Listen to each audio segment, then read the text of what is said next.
Buenas, bienvenidos al canal Literario RG. Tenemos acá en el celular La verdad y las formas jurídicas de Michel Foucault. Vamos a ver si podemos leer algún fragmento interesante. Es probable que estas conferencias contengan una cantidad de cosas inexactas, falsas, erróneas.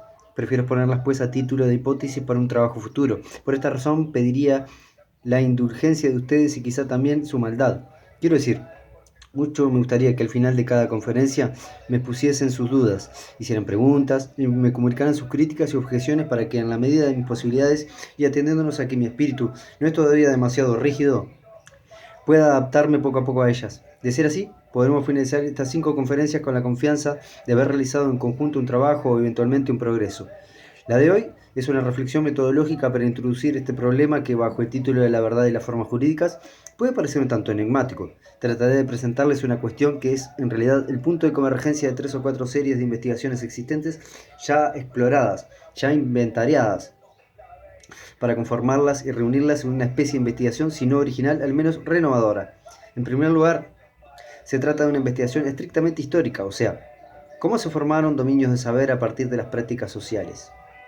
La cuestión es la siguiente. Existe una tendencia que podríamos denominar de una manera un tanto irónica marxista, académica o de marxismo académico, que consiste en buscar cómo las condiciones económicas de la existencia encuentran en la conciencia de los hombres su reflejo o expresión.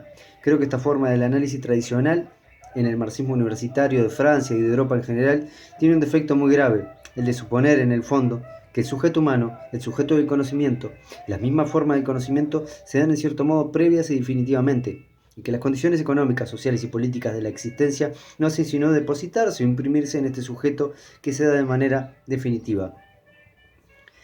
Me propongo mostrar a ustedes cómo es que las prácticas sociales pueden llegar a engendrar dominios de saber que no solo hacen que aparezcan nuevos objetos, conceptos y técnicas, sino que hacen nacer, además, formas totalmente nuevas de sujetos y sujetos de conocimiento. El mismo sujeto de conocimiento posee una historia, la relación del sujeto con el objeto, o más claramente, la verdad misma tiene una historia. Me gustaría mostrar en particular cómo puede formarse en el siglo XIX un cierto saber del hombre, de la individualidad, del individuo normal o anormal, dentro o fuera de las reglas. Saber que en verdad nació de las prácticas sociales de control y vigilancia. Y cómo de alguna manera este saber no se le puso a un sujeto de conocimiento. No se le propuso ni se le imprimió, sino que hizo nacer un tipo absolutamente nuevo de sujeto de conocimiento. Podemos decir entonces que la historia de los dominios de saber en relación con las prácticas sociales, excluida la preeminencia del sujeto de un conocimiento dado definitivamente, es uno de los temas de investigación que propongo. El segundo tema de investigación es metodológico, un tema que podríamos llamar análisis de los discursos. Tengo la impresión que en este país existe ya, coincidente con una tradición reciente, aunque aceptada en las universidades europeas, una tendencia a tratar el discurso como un conjunto de hechos lingüísticos ligados entre sí, por reglas sintácticas de construcción. Hace algunos años era original e importante decir y mostrar que aquello que se hacía con el lenguaje, poesía, literatura, filosofía, discurso en general, obedecía un cierto número de leyes o regularidades internas, las leyes o regularidades del lenguaje. El carácter lingüístico de los hechos del lenguaje fue un descubrimiento que tuvo su importancia en determinada época. Había llegado el momento, pues, de considerar estos hechos del discurso ya no simplemente por su aspecto lingüístico, sino en cierto modo, y aquí me inspiro en las investigaciones realizadas por los angloamericanos, como juegos. Juegos estratégicos de acción y reacción, de pregunta y respuesta, de dominación y retracción, y también de lucha. El discurso es ese conjunto regular de hechos lingüísticos en determinado nivel y polémicos y estratégicos en otro. Este análisis del discurso como juego estratégico y polémico es, según mi modo de ver las cosas, un segundo tema de investigación.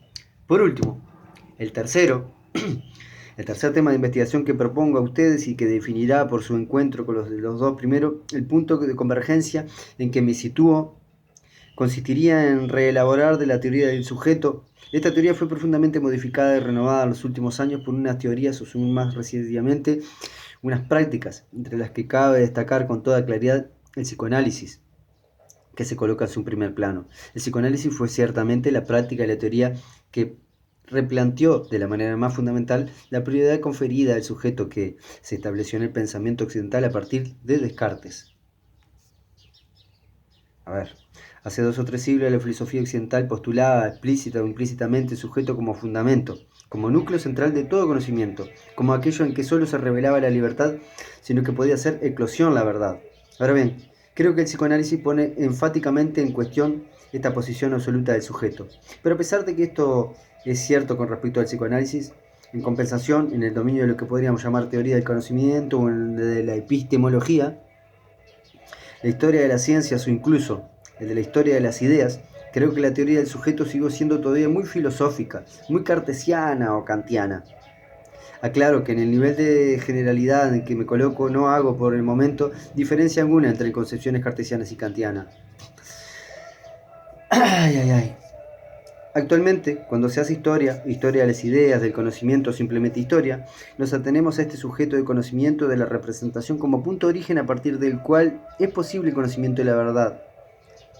Sería interesante que intentáramos ver cómo se produce a través de la historia la constitución de un sujeto que no está dado definitivamente, que no es aquello a partir de lo cual la verdad se da en la historia, sino de un sujeto que se construyó en el interior mismo de esta, y que a cada instante es fundado y vuelto a fundar por ella. Hemos de dirigirnos a la dirección de esta crítica radical del sujeto humano tal como se presenta en la historia. Retomando mi punto de partida, podemos ver cómo cierta tradición universitaria o académica del marxismo, concepción tradicional de sujeto desde el punto de vista filosófico, aún continúa. Esto es, en mi opinión, lo que debe llevarse a cabo, la constitución histórica de un sujeto de conocimiento a través del discurso tomado como conjunto de estrategias que forman parte de las prácticas sociales. Ya no voy a leer más, no sé, parece que estábamos dando vueltas y no estamos diciendo nada. Con perdón a aquellos que aman a este señor, ¿no?